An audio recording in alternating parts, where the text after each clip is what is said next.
Hello, good morning, good afternoon, good evening. Today I am discuss about the energy and momentum carried by the electromagnetic wave. तो इस lecture में हम लोग देखेंगे कि electromagnetic wave propagate होता है तो उसमें एनर्जी और मोमेंटम कैसे प्रोपोगेट होता है, तो एनर्जी और मोमेंटम कितना होता है, ठीक है ना। तो इलेक्ट्रोमैग्नेटिक वेव ट्रेवल होता है तो हम लोग देखे थे, एक टॉपिक था उसमें कि वेलोसिटी ऑफ लाइट से प्रोपोगेट होती है। तो ये वेलोसिटी ऑफ लाइट से प्रोपोगेट होती है और एनर्जी और मोमेंटम को ट्रांसपोर्ट करती है एक प्लेस से अनदर प्लेस में, ठीक है। तो ये जो एनर्जी है वो हीट के रूप में प्रोड्यूस होता है और मटेरियल द्वारा एब्जॉर्ब किया जाता है। मोमेंटम जो कैरिड होता है वो प्रेशर के रूप में होता है। तो जो प्रेशर, जो इलेक्ट्रोमैग्नेटिक वेव जो प्रेशर जनरेट कर रहा है वो उसको कह सकते हैं कि मोमेंटम है। और जो एनर्जी, जो हीट जो जनरेट हो रही है वो कहलाएगा कि वो एनर्जी कहलाएगा। यानी इलेक्ट्रोमैग्नेटिक वेव यदि उसमें प्रेशर है और एनर्जी है यानी हीट है तो दोनों एनर्जी और मोमेंटम को शो कर रहा है, ठीक है। तो टोटल मोमेंटम जो ट्रांसफर हो रहा है फ्री स्पेस, उसको हम लोग देख सकते हैं कि एनर्जी और मोमेंटम जो है, energy and momentum, energy and momentum carried by EM wave. तो एनर्जी और मोमेंटम इलेक्ट्रोमैग्नेटिक वेव द्वारा कैसे कैरीड होता है, एक वन प्लेस से अनदर प्लेस तक कैसे कैरी होता है, इसको हम लोग मैथमेटिकली इसको हम लोग एक्सप्रेस कर सकते हैं। हम लोग जानते हैं कि इलेक्ट्रोमैग्नेटिक वेव जो है कैसे मूव करती है, स्पीड ऑफ लाइट से प्रोपोगेट करती है, स्पीड ऑफ लाइट से प्रोपोगेट करती है। और ये एनर्जी एंड मोमेंटम को ट्रांसपोर्ट करता है, ट्रांसपोर्ट करता है from one place to another place, from one place one place to another place.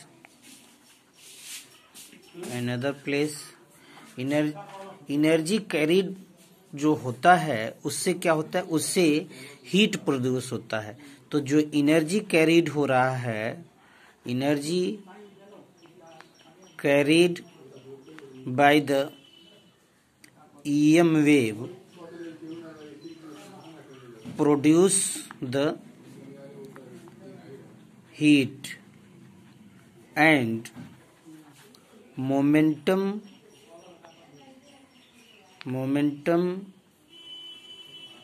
carried by EM wave produce the pressure। तो these two things, energy and momentum, produce the heat and pressure।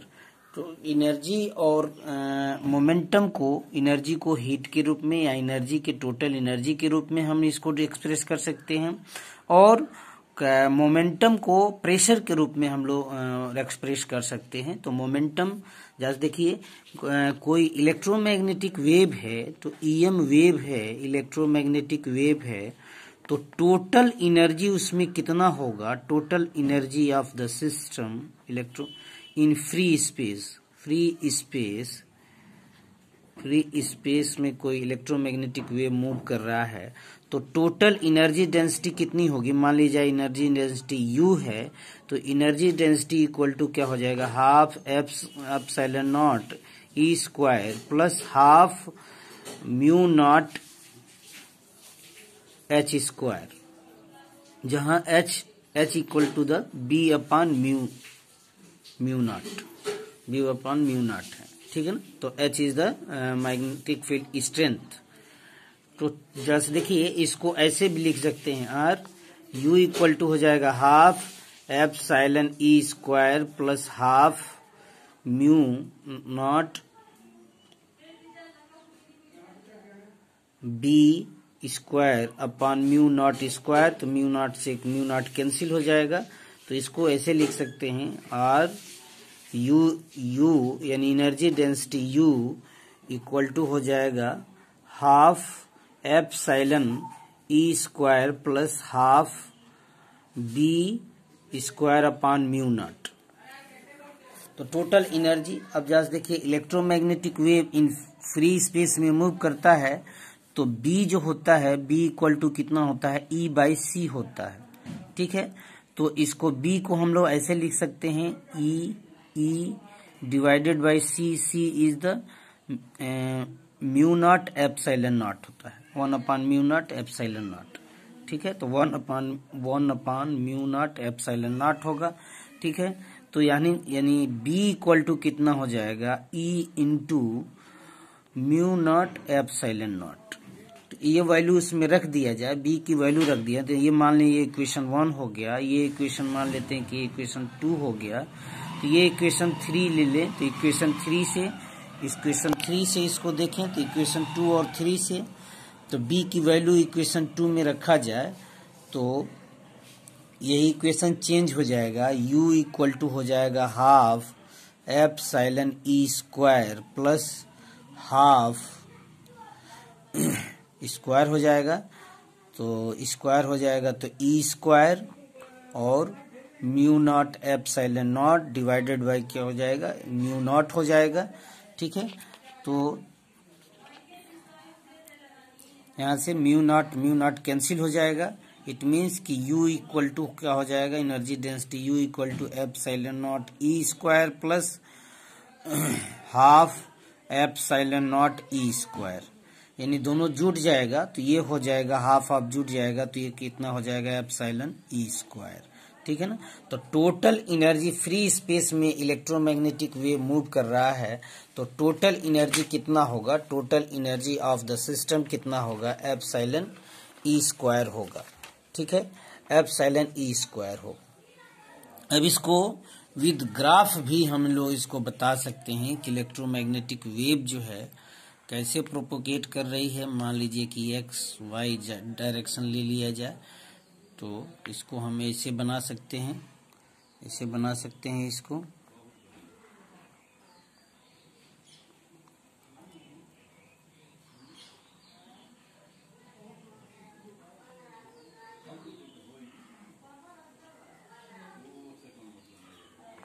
मान लें इधर ये C dot इसका मान लेते हैं कि एरिया है CDT, और ये मान लेते हैं कि मैग्नेटिक फील्ड B है, ये मैग्नेटिक इलेक्ट्रिक फील्ड E है, ये Y है, X एक्सिस है, ये Z एक्सिस है, ठीक है।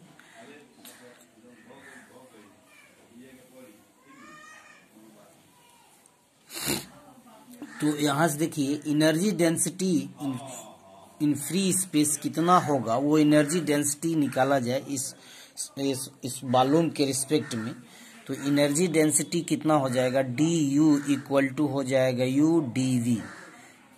UdV, ठीक है ना। तो टोटल एनर्जी डेंसिटी इस वॉल्यूम के रिस्पेक्ट में निकालें, तो ये एनर्जी डेंसिटी कितना हो जाएगा, UdV हो जाएगा, ठीक है।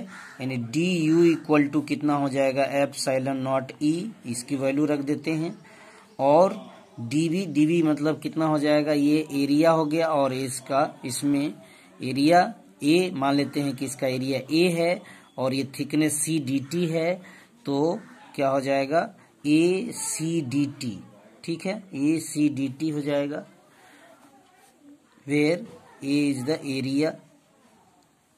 Area and CDT is the thickness,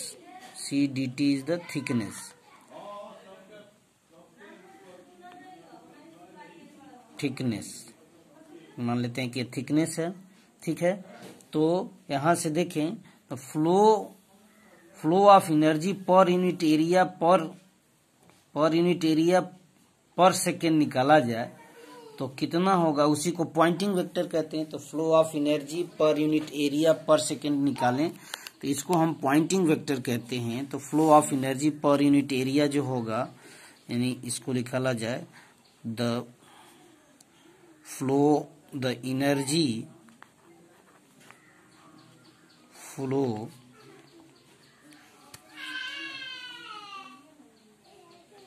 पर unit time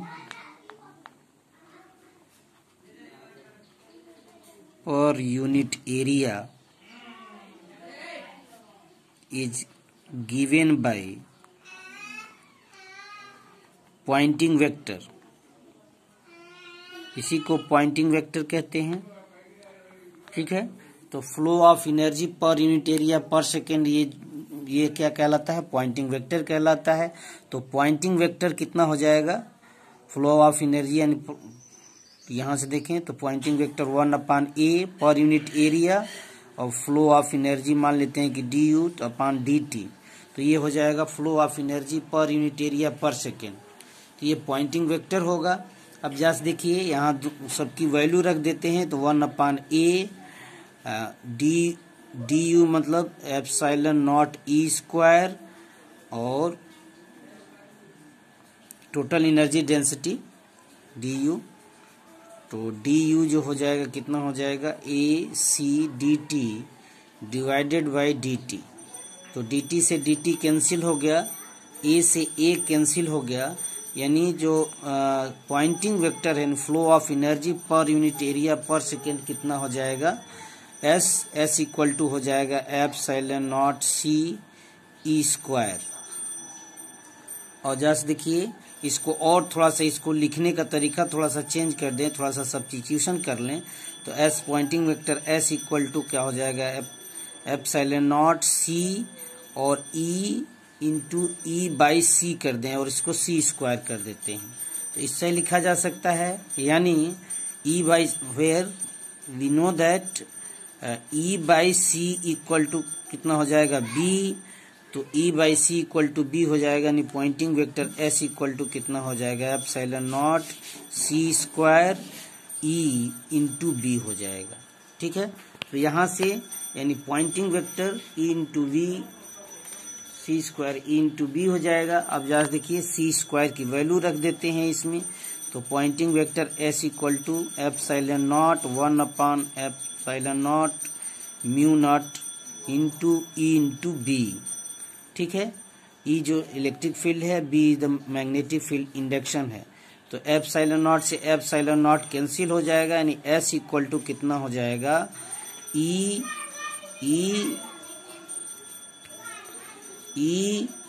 into B divided by μ0। और यही पॉइंटिंग वेक्टर होता है, या इसी को कह सकते हैं E इंटू B। यहाँ से देखें E क्रॉस H लिख सकते हैं, E क्रॉस H होगा, E क्रॉस B होगा। तो यहाँ से देखिए तो S इक्वल टू क्या हो गया, E क्रॉस H हो जाएगा, E क्रॉस S। तो the flow of energy per unit area per second is defined as the Poynting vector. तो इसको पॉइंटिंग वेक्टर के रूप में लिख सकते हैं। तो this is the Poynting vector, यानी energy carried by per unit area per second is known as the Poynting vector. तो energy carried by the electromagnetic wave can be express in the term of the Poynting vector. तो दूसरे शब्द में ये कह सकते हैं कि यदि हम एनर्जी देखें तो एनर्जी जो है वो पॉइंटिंग वेक्टर के रिस्पेक्ट में इसको हम कर सकते हैं, यानी flow of energy per unit area per second carried by the electromagnetic wave is known as the Poynting vector और एनर्जी प्रोपोगेशन या energy carried by the electromagnetic wave. तो इतना हम लोग एनर्जी, ये तो एनर्जी के लिए एनर्जी दिखा सकते हैं। एनर्जी जो फ्लो हो रहा है वो क्या है, पॉइंटिंग वेक्टर है। इसको एक बार थोड़ा सा और रिपीट कर दे रहे हैं। कि एनर्जी जो है वो क्या है, इलेक्ट्रोमैग्नेटिक वेव प्रोपोगेट कर रही है तो स्पीड ऑफ लाइट से प्रोपोगेट करती है, एनर्जी और मोमेंटम को ट्रांसफर करता है एक प्लेस से दूसरे प्लेस से। एनर्जी और मोमेंटम जो ट्रांसफर हो रहा है, energy carried by the electromagnetic wave produce the heat के रूप में प्रोड्यूस होता है, और momentum carried by the electromagnetic wave produce the pressure.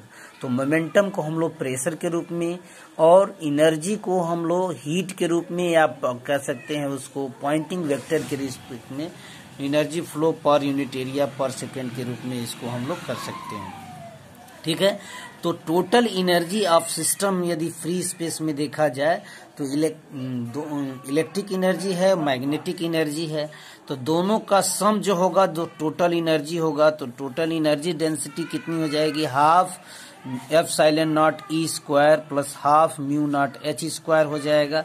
ठीक है, और इसको थोड़ा सा सब्स्टिट्यूशन कर दिया, H equal to B upon mu naught हो गया, तो H equal to B equal ये वैल्यू रख देंगे तो यहाँ से B square upon mu naught square हो जाएगा, म्यू नॉट एक कैंसिल हो जाएगा, तो यहाँ से यू इक्वल टू कितना हो जाएगा, half epsilon naught E square half B square mu naught हो जाएगा। और बी के जगह पर इलेक्ट्रोमैग्नेटिक वेव जो है बी के जगह पर क्या हो जाएगा, ई बाई सी हो जाएगा, और ई बाई सी यहाँ से देखिए बी की जगह पर हमने E upon C is the velocity of light, तो 1 अपान क्या हो जाएगा, root mu naught epsilon naught, इसकी वैल्यू रखेंगे तो B equal to E into root mu naught epsilon naught होगा।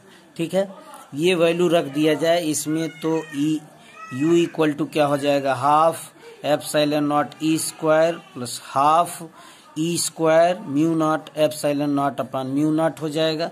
ठीक है, और इसको और सिंप्लीफाई किया जाए तो दोनों सेम हो गया, जैसे देखिए half epsilon naught E square plus half E epsilon naught E square equal to epsilon naught E square. ठीक है ना, तो ये दोनों मिलके दोनों क्या हो गया, total energy of the system जब when electromagnetic wave propagate in the free space में। अब जैसे देखिए फ्री स्पेस में प्रोपोगेट कर रहा है तो किसी वॉल्यूम के सापेक्ष यदि ले लिया जाए तो total energy density D U ले लिया जाए तो D U equal U D B होगा, स्मॉल वॉल्यूम डी बी के रिस्पेक्ट में।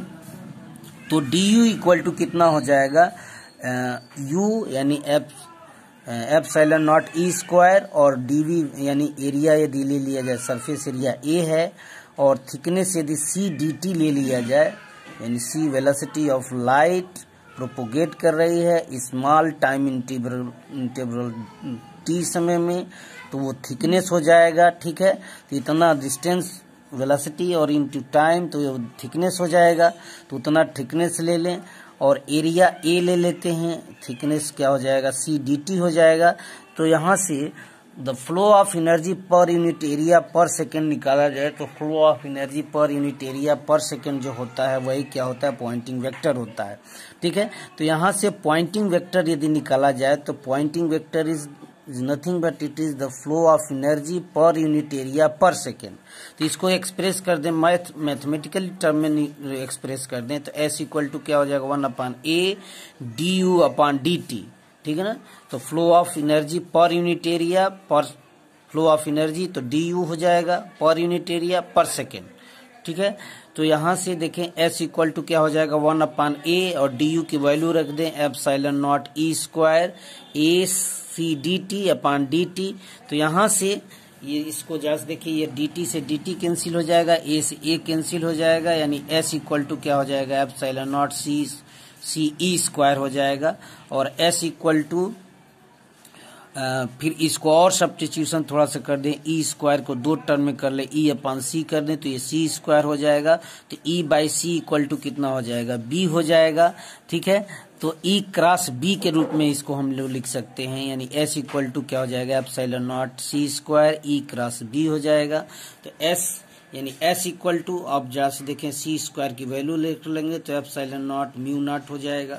ठीक है, तो यहाँ से एप्सिलॉन नॉट कैंसिल हो जाएगा, ई क्रॉस बी हो जाएगा, और ई क्रॉस बी अपान म्यू नॉट हो जाएगा, और बी अपान म्यू नॉट ये क्या होता है, एच होता है। तो यहाँ से हम लोग दिखा सकते हैं कि the flow of energy per unit area per second is nothing but it is the Poynting vector. तो flow of energy per unit area per second है वो क्या है, पॉइंटिंग वेक्टर के रिस्पेक्ट में इसको हम लोग एक्सप्रेस कर सकते हैं, ठीक है ना। तो एनर्जी और मोमेंटम इसके बाद से नेक्स्ट लेक्चर में इसको कर लेंगे। तो इसको